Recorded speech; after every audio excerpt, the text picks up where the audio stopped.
Okay, so that was amazing. What an introduction to what we've got planned today.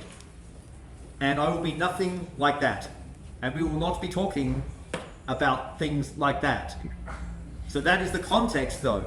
So what we just heard from Brucelis is the context for everything that will be discussed. So you want to be thinking about this when I reveal and show you many things today. Like, wow, like, how does that mean? What does that mean to me?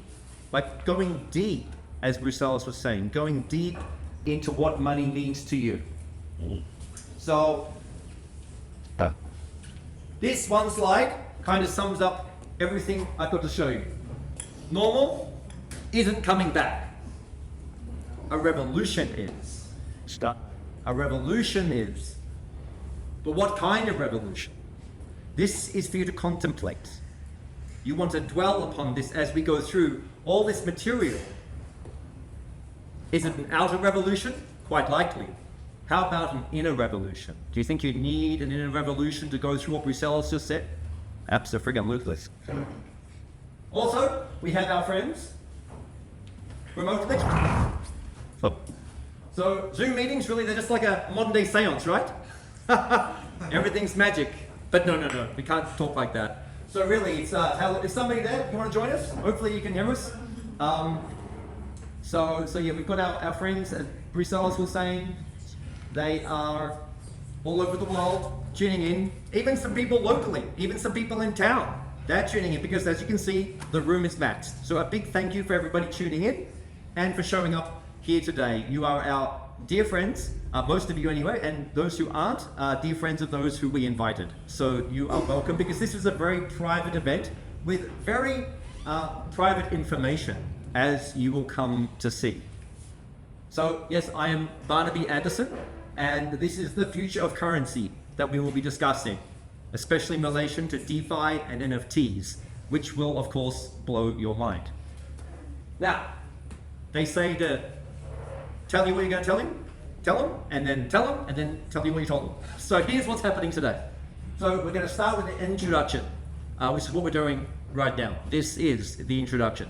So, has money gone psychedelic? Has money gone psychedelic? Well, I invite you to consider this throughout the whole day because really it's not going to make a lot of sense. Just an upfront warning. What I'm about to show you all day long isn't going to make a lot of sense unless you consider it from that context. Potentially, is it possible that money has gone psychedelic? Maybe people here have even experienced psychedelics. I don't know, you don't have to put your hand up, but if anybody has, to contemplate what that might mean for money itself, because if money took a trip, well, if money took a trip, what would happen to the world? Interesting, man. So now the next point, that after that, part two is going to be where on earth are we headed? We're going to discuss where we are going. Then what about all the money to rule the world? That's the third part. And these are going to be very in-depth, and I'm going to move at breakneck speed. Not the same way that Brucelis talks. I have a very, very different style, and you at times they'll be like, can we just get Brucelis back up because this guy is talking way too fast. Okay, but no, you've got me, and I talk at 2x. So then the fourth part is, can blockchain unlock freedom? I presume that most of us are looking for freedom in the world. Could it be that blockchain holds the keys for that? Then the fifth one is where you're really going to be getting excited. So all that other stuff in those first four parts, just the prep. But I do need to say all that, and you're not going to like it most of the time. But then we're going to move into show me the crypto. Yeah, show me the money. And so that's going to be the fifth part. And then the sixth one, well, that's even, now we're moving into, now the psychedelic trip has really taken hold. Because rebasing as a new kind of value-backed asset. What does that even mean? When you find out. Then after that, NFTs, the new digital art, actually art as a currency itself. So. Then into music NFTs, then the metaverse, and then how crypto exchanges connect to real world cash. I'll be showing you how to take that crypto and get yourself a taco. Interesting? Yes. And then risks and tech for keeps. So here we go into this first little introduction, where what we have there is Pandora. And yes, Pandora is opening the box. So get ready. You are Pandora and I am the box. So you are opening up the box. Oh, some little warnings up front. So there's absolutely no financial advice today. Make that very clear. Zero. Zip. Anybody who's thinking I'm giving you financial advice, you are insane. I am not giving you financial advice. That's the first point. Second point, 100% of this information is incomplete. 100% of it is incomplete. Everything I'm saying is incomplete. Even this sentence now is an incomplete sentence. So the third thing is, everything shared today is out of date. So it's out of date right now. Okay, so just so you're clear, we're living in the now, and what I just said is out of date. The fourth one, that I'm obviously Barnaby, and this is all my private opinion, point of view. You are actually stepping into my world. And so all I'm doing is, for some strange reason, I've invited all of you here today into my very private world. And my very private world, you may find, is somewhat curious and strange, but you're gonna like it.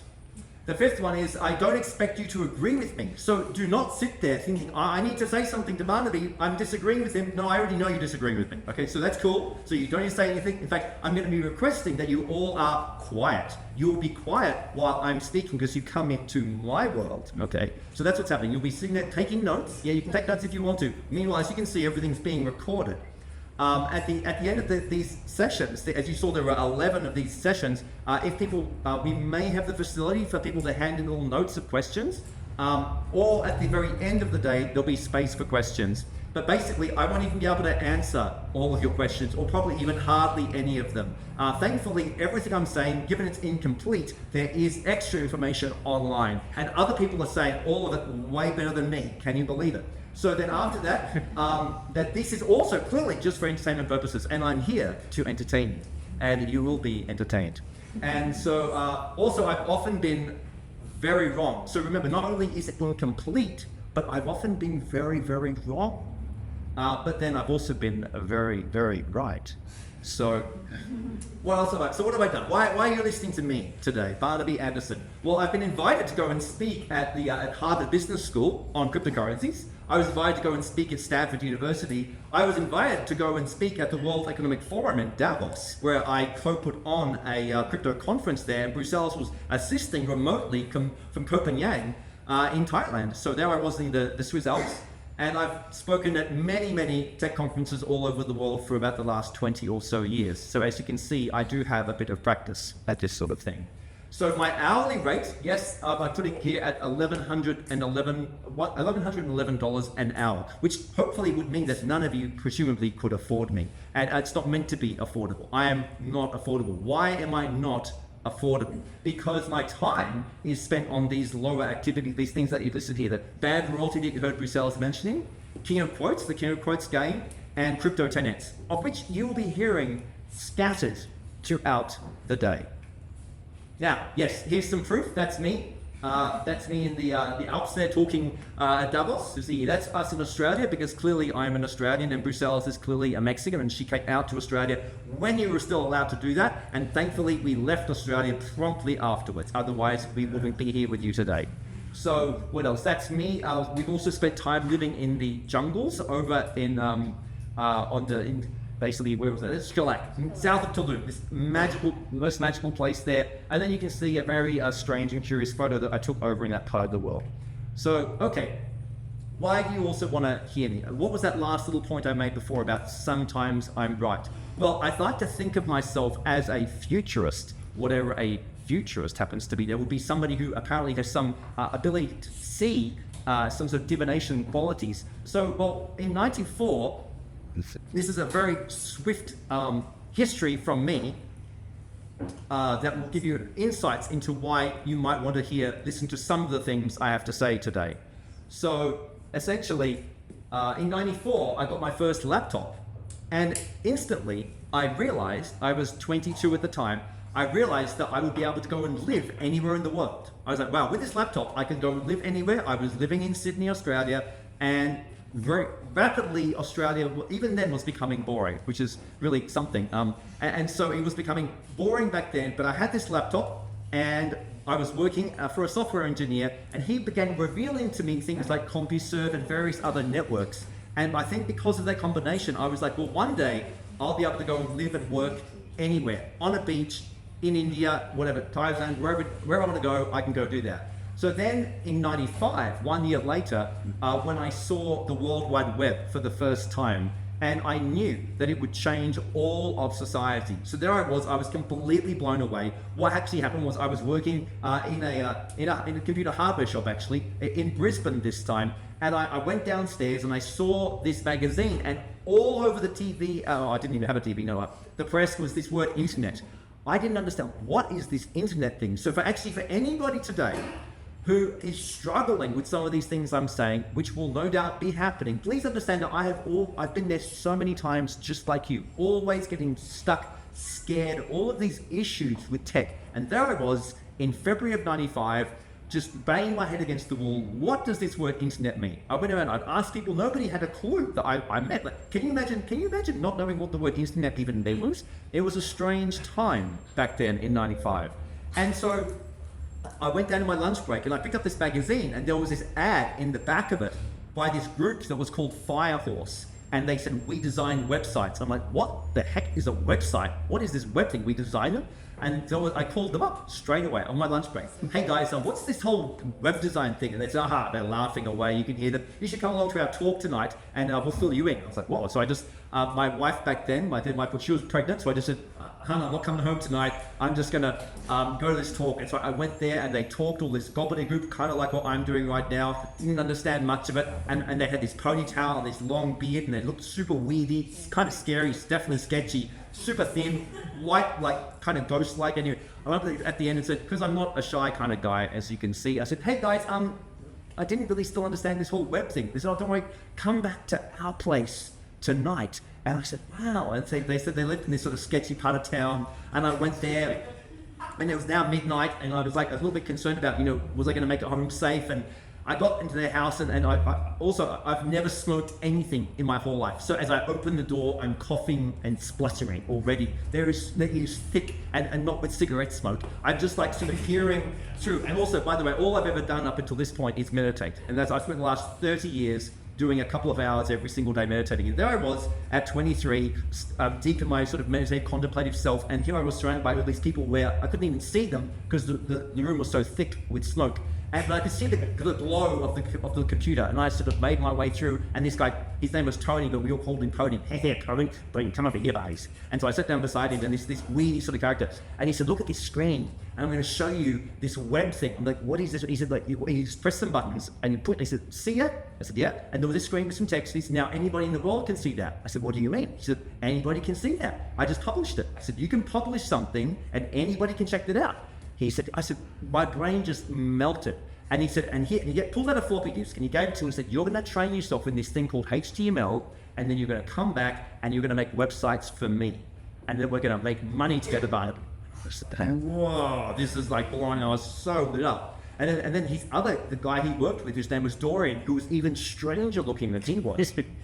And Dorian took me into his room, and he sat down, and he had this incredible picture of this fire horse, because Tony was actually born in 66, which makes him a fire horse in Chinese astrology. So they were obsessed with the astrology of China. And there was this horse that was on fire on his screen. And Dorian said to me, Barnaby, see this image here, this digital image? In the future, these digital images will be worth so much money. Really? So what we're going to do is we're going to take these digital images and we're going to smash the original. So there'll only be a few copies of these, and they'll be worth a fortune. I was like, man, what are you on? And I left the room, staying out, and I went home to my mother. I said to my wife, who opened up the door, I said, you've got no idea what I've witnessed. My whole life is only about this. It's only about this one thing from that moment onwards. And so it was. And that's all I did. And so that was in 95. So that you could see in that one evening, it kind of crystallized everything that was going to happen to me, even to today. The next 30 years were predicated upon that evening. So sometimes we do have an event that happens that has a seismic shift in everything that we'll be doing from that moment onwards. And who knows? Maybe today, maybe like that for you. Let's see. So then what happened after that? Well, in 98, I'm still going through this, in 98, I learned how the banking cartels of the world work, and I was shocked by how finance was actually, how it had rigged the game. Because I'd been raised by socialists who told me that money was evil, that we just had to be good. And now I had a small family and I was a businessman building websites and trying to figure out how money worked. And then I realized that the whole game was rigged, that everything in the whole world was run by this banking cartel, and the whole society was rigged like that. Then, a year later, I discovered digital currencies. In 1999, I started working 22 years ago with the first ever digital currencies, e-gold and various other ones, and I was literally trading digital currencies online.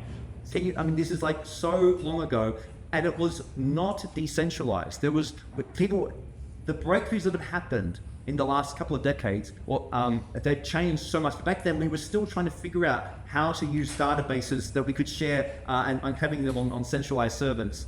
By 2001, I realized that Australia was essentially going to become a police state. I could see the writing was on the wall, and I knew I had to get out of there. But it was going to take me some time because my daughter, by now, she was already at school.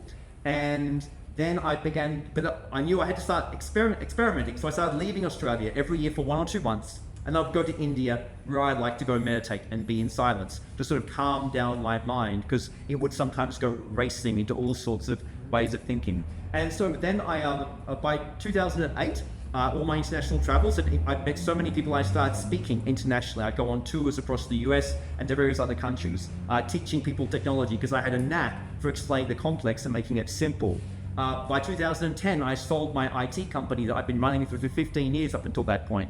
And so basically, I kind of semi-retired at that point. By 2011, a year later, I started reviewing Bitcoin for the first time to understand. I did not get it. I did not understand it. It was one of those things again, like, what is this Bitcoin thing? However, because everything was so good, I did not dive into it anywhere nearly as deeply as I should have. By 2012, I packed up my life, and I knew I had to get out of Australia literally before some event would happen. I didn't know what it was going to be, but I knew I had a few years left to go and travel the world. So I left, and since then, for the last 9 years, I've been traveling around the world non-stop. Well, actually, it did stop, didn't it? Like about 18 months ago. So up until then, I traveled everywhere, all throughout Asia, and Europe and the US and North America. And when I mean traveling, I essentially became a digital nomad. And I loved that life. I got my whole life down to 2 bags. My daughter, I waited till she finished school. On the day she finished school, I had my 2 bags, and I was literally out of there. See you, sweetheart, I'm going to go and travel the world. And so that's why because I figured everything out digitally, how to set up a life online, how to run everything from apps, it was like just the smoothest process.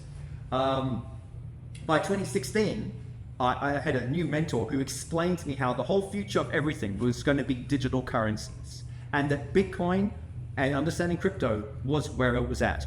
And that's when I formed Block Alchemy, which Bruxelles mentioned to you. By 2018, I was invited to go and speak at Davos at the World Economic Forum, because I wanted to go and discover really how things are operating. It wasn't enough for me anymore just to contemplate or hear reports. I wanted to go right up to the very heart of what was going on. And then by 2020, it was clear that these actually were the final days of the old world before the reset. So that should give you some context in my life, and maybe why it's good to pay attention to some of the things I have to say. A turning point for me, as you might have noticed back then, in 1998, was discovering what PT was. PT, the perpetual traveler. It also means permanent tourist, and many other things as well that we won't even go into. So essentially, this philosophy had a huge impact on my life, and you can't even probably find that book anymore, but it's a fascinating dive into everything about being a PT. But essentially, I can tell you what it boils down to, and remember, now we're starting to get into it. I'm starting to really let you in on some of my secrets. So these 3 aspects, to really boil it down into the very heart of what it means, is that where you live is not where you're from as a citizen, and where your money is held is neither of those places. So you basically split yourself into these 3 regions. You have your passport always with you, but you are not living there. Why wouldn't you want to live where your passport is from? Because there is no other jurisdiction that has as much power over you as where you originate from. So that is why I post haste left Australia as quickly as I could. And then I set up my bank. The first thing I did was set my banking systems up not in Australia. I closed down all bank accounts in Australia. I made sure I had no property. I had zip, nada. Nothing was in Australia. I burnt it to the ground and left. I set up my banking systems internationally, and then I got myself to my 2 bags. So where was I living? Well, I was living out of Airbnbs, Uber, and my nice little 2 special backpacks that I had. And it was a brilliant life. And across all those travels, I made many amazing friends and met the beautiful Brucellus and just had the wildest, bestest time. Only because I was down to 2 bags. If I had made my, cut myself down to I wouldn't have met Brucellus, I wouldn't have got here, I wouldn't be talking to you now. It all came about because of my minimizing everything. And it came about by structuring things in these 3 ways. So just so you can also maybe not freak out too much, because as you're gathering, wow, there really might be some meat in what this guy has to say. There might be something here, and he's talking very quickly, and I can't take all the notes. As you can see, everything is being recorded. Here are the 11 steps here, what we're going to be going through, the 11 sections. And because you're all very, very special people and on this private invitation, who I'm sure you might like a copy of this presentation, of which there are, many, many slides. And we'll be getting into that. So yes, you don't have to freak. However, it's not quite the same as listening to me as we go through the slides. And so that's why we're doing this recording. And so yes, if you wish to, we have a professional team who's going to be spending the next couple of weeks editing everything up into an amazing educational package, of which you will be welcome to purchase if you so chose. But what you'll have access to, because of your attendance, is the PDF of the slide deck. So hopefully that will put you at ease somewhat as you listen to me go through everything. Now, you'll also be hearing me go through for the first few sections here, a number of quotes, because as you'll gather rather soon, I completely love quotes. And what we have here, because of the game that I co-designed with my business partner, Noble Dracon, who he's not able to be here, he happens to live further north. But together, we put together the King of Quotes game. And there are many, many famous people. There's 30 characters in this game. And one of them, of course, is George Orwell. And I thought this was most fitting to listen to what George would have to say at this sort of time. One of the things he would say, if liberty means anything at all, it means the right to tell people what they do not want to hear. So maybe you might not like some of the things that I have to say, but I'm going to tell them to you anyway, because here you are invited into my little world. But it also might mean that many of these things I'm saying, maybe some of them might be offensive, but they're not even necessarily directed at you. Maybe this is here, you could take some of this into your own life. Like, is it okay for you to say things to other people that maybe they don't want to hear? So just contemplate everything I'm saying. Every quote is not necessarily directed at you, but maybe towards other people in your life, or maybe just a personal contemplation. So the Great Reset is upon us, my friends, whether we like it or not. Whether we like any of what I have to say or not, it is coming. What I'm showing you is just according to me, I'm mostly wrong or often wrong, sometimes I'm right. According to me, this is what is going on. This is what is happening because it has been declared. And so what we're going to do in a moment, at this first little part of today, I'm going to be playing a few little videos. And this one I've got coming up in a moment. This is just a warning. All this is going to be designed to push your buttons. So get ready to have your buttons pushed. And it is time, I request, that you let go of your old beliefs, especially around everything that Brucellus was talking about. Everything that she was saying about money, etc. Let go of how you have felt and thought about it, especially about what you thought was possible. Because what we're going to be looking at today is definitely impossible and definitely is money on psychedelics.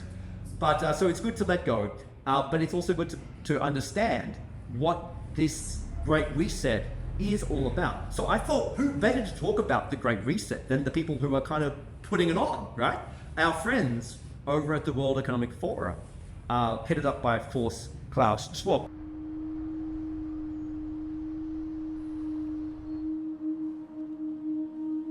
We are wondering what is happening to the world. Everything is changing.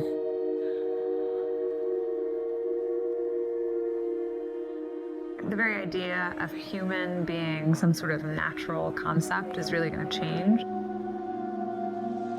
Our bodies will be so high-tech, we won't be able to really distinguish between what's natural and what's artificial. Inside our own heads is the most complex arrangement of matter in the known universe.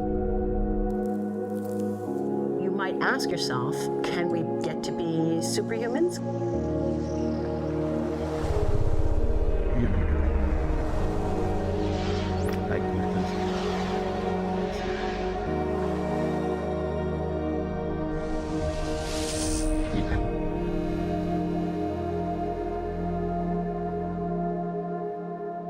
The original Industrial Revolution was driven by the discovery that you could use steam engines to do all kinds of interesting things. But that was followed by additional revolutions for electricity and computers and communications technology. We're now in the early stages of the fourth industrial revolution, which is bringing together digital, physical, and biological systems. One of the features of this fourth industrial revolution is that it doesn't change what we are doing, but it changes us. With the ability to visualize brain activity, for example, through a simple consumer-based EEG device, it gives us access to ourselves in ways that we've never before thought possible. It unlocks the black box that is the brain and enables us to really, truly be able to realize an identity that is aspirational. There's now a scientific foundation for the effects of mindfulness on the brain, on the genome, on biological aging. When the human mind does know itself, then you get the potential for a new renaissance that restructures itself in terms of our relationship to life, our relationship to the planet, our relationship to work. We need a different economic model. And by that, I don't mean capitalism versus communism. What I'm talking about is a shift in the system along the lines of the two big changes that happened in the 20th century, Keynesianism, with a much greater focus on health and education and the role of government working with business, and then a reaction against that in late century to neoliberalism, where the focus was on free markets, freedom of the individual, and getting governments out of the way. We need a shift to a new system that will allow us to meet the basic needs of every human on the planet, that will live within planetary means, that will be fairer, and that will be focused as its key goal, not on growth per se, but on maximizing human well-being. And history tells us that a values shift is triggered by creation of a new story about how we want to live. I see the circular economy as something which fits very closely with mankind's goal to be innovative and creative and to always progress. We can use asset tracking, we can use IT, we can use 3D printing to enable this different economic model to recover materials, feed them back into the economy, and really to decouple growth from the resource constraints we have. The reason we live in cities is not different today than it was 10,000 years ago. Even if we had got networks connecting us, we still want to have places where we meet in person. So this means the place where we work and the place where we live are much closer to each other, a city where we don't need to have big supply chains in order to produce things, where many things can be sourced locally thanks to 3D printing and robotics. So if we're able to do something to transform cities, to make them more efficient, then the impact can be huge. Think about the prospect of getting rid of plastics. We must not only be inspired or informed by nature, but actually use natural organisms with which to design products and building parts. Only instead of varying material properties, we're varying biological functionality. Design is critical today because it's the first signal of human intention. So the question of adding quality to quantity, it isn't a matter of simply circulating things that are potentially toxic. It's circulating things that are safe and healthy for all generations. So the goal is no longer, I want to be less bad, less monotonous, less unsafe, less unjust. It's really about a diverse, safe, healthy, and just world with clean air, clean water, clean soil, clean energy.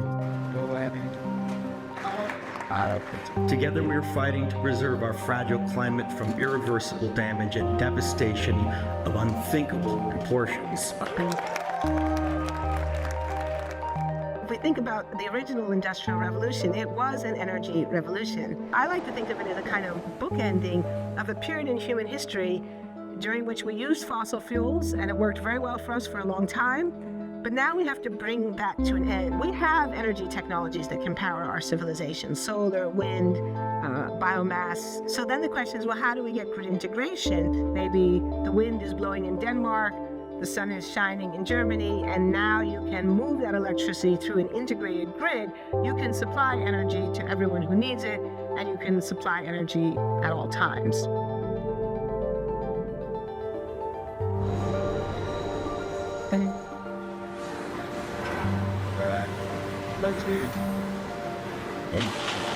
Walking around, you do see different stuff as far as like the body marriage line.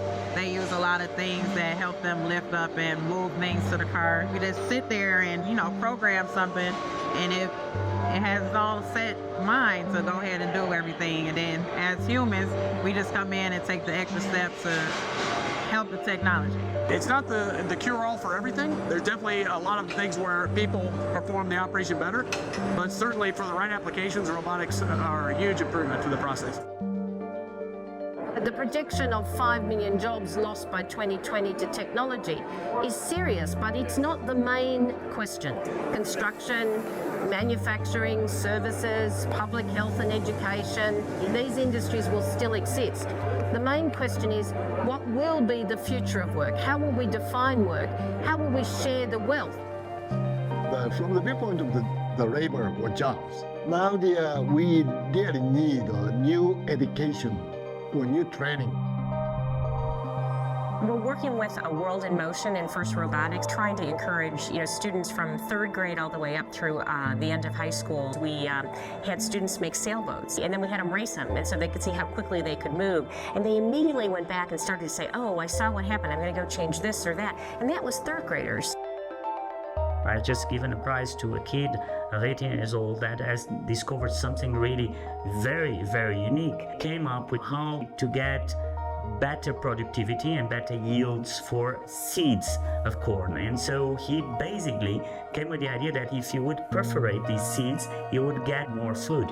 And you think about it and say, but he didn't go to university. So how does he get all that knowledge? And he told me, I've been watching YouTube since the age of 12, and I'm so interested that I've seen everything about it. I've read everything about it. The world is really open to learning. The thing is, how do you give the incentive to your kids to do that? It's this ability of digital technology to change outcomes, to truly empower people all over the world that can create a more equitable growth, because I think the world needs that. The fourth industrial revolution has the potential to make inequalities visible and to make them less acceptable in the future, and hopefully to gather and garner political support to take the necessary decision to reduce the gap. Humans have always been using tools, but because of the recent advances in technology, we're beginning to have machines that can augment us in all sorts of interesting ways. I was the first person in the world to be able to voluntarily move my legs while stepping in a robot by exciting the nervous system using electrical stimulators directly onto the spine. We believe that a cure will be possible if enough of the right people have the will to fast-track a cure for paralysis. We'll do the same. We take two things from the patient. First, we take a three-dimensional X-ray and we extract the three-dimensional data out of that so we can make a perfectly shaped puzzle piece. And then we also take a sample of fat tissue from the patient so that we can extract the stem cells out of those. And we use those stem cells with this three-dimensional scaffold that we fabricate, and after 3 weeks we have a piece of living bone that's ready for implantation. Being able to use genome editing to understand the genetic changes that lead to cancer, and technologies like drug delivery, getting molecules into particular types of cells. There's a lot of excitement about being able to move much more quickly on this disease. One of the things that I think is so essential to free and open societies is freedom of thought. And up until now, the conversation we've been having is around freedom of speech. Once we can access people's thoughts and access people's emotion, we have to create a space that enables people to think freely, to think divergent thoughts, to think creative thoughts. And in a society where people fear having those thoughts, the likelihood of being able to enjoy progress is significantly diminished. We need to take responsibility at every level of society, from the individual and the personal to the institutional to the global, to adapt to these technological challenges and changes, which are redefining what it means to be human, what it means to work, what it means to be completely embedded in this world. People always ask me if I'm an optimist or a pessimist. The technology exists, but how do we get it and implement it at the scale we need at a price that people around the world can afford? Even though we have everyday problems we have to solve, we have to find a way to lay the foundations for the innovations of tomorrow.